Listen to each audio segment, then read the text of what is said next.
একজন কালো সাহাবী, হাবশী সাহাবী, নবীজির একদম কালো, খুব কালো সাহাবী। এই কালো একজন সাহাবী, একদিন উনার একটা অভ্যাস ছিল, তাফসীরের মধ্যে আছে, উনি মাঝে মাঝে নবীজির সামনে আইসা বসতেন, নবীজির চেহারা মোবারকের দিকে তাকাইতেন, একটু পরে উঠতে চলে যাইতেন। একদিন নিরিবিলি একাকী পাইয়া নবীজি সাল্লাল্লাহু আলাইহি সাল্লামকে এই হাবশী সাহাবী একটা কথা জিজ্ঞেস করছে, ইয়া রাসূলুল্লাহ, আমার একটা কথা আছে। বললে বলো। তো এই হাবশী কালো সাহাবী বলতেছেন, ইয়া রাসূলুল্লাহ সাল্লাল্লাহু আলাইহি ওয়াসাল্লাম, আমার জানার বিষয়টা হইল, আপনাকে আল্লাহ তাআলা যে বাহ্যিক সৌন্দর্য দান করেছেন, আপনি সর্বশ্রেষ্ঠ সুন্দর, আর আমি একেবারে কালো। আপনার পবিত্র শ্রেষ্ঠ সৌন্দর্যের সামনে আমার কোনো তুলনাই হয় না, কারোই তুলনা হয় না, হয় কারো তুলনা।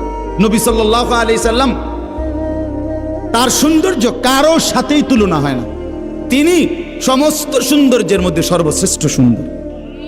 আমরা হাদিসের মধ্যে পড়ছি একটা সুন্দর জিনিস কি, যে আল্লাহর নবী সাল্লাল্লাহু আলাইহি সাল্লাম বলছেন, আল্লাহ তাআলা তার সমস্ত সৃষ্টির মধ্যে যে সৌন্দর্য দিছে, এই সৌন্দর্যের অর্ধেক ইউসুফ আলাইহিস সালামকে দিছে।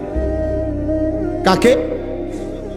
আর বাকি অর্ধেক সারা সৃষ্টি জগৎকে দিছে।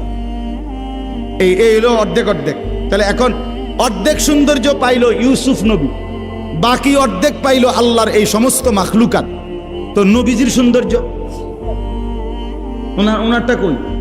এই জন্য তাফসীরে লেখছে, ব্যাখ্যায় মুহাদ্দিসিন কেরাম বলে, অর্ধেক নিছেন আল্লাহ দিছেন ইউসুফকে, বাকি অর্ধেক গোটা সৃষ্টি জগৎকে। আর বন্ধুকে বলছেন, বন্ধু আপনাকে আমি পুরা সৌন্দর্য দিলাম একসাথে।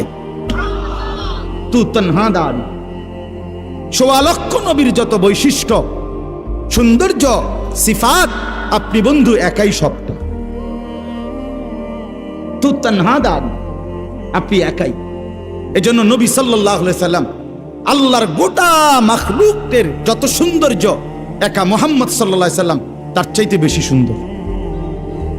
সুবহান।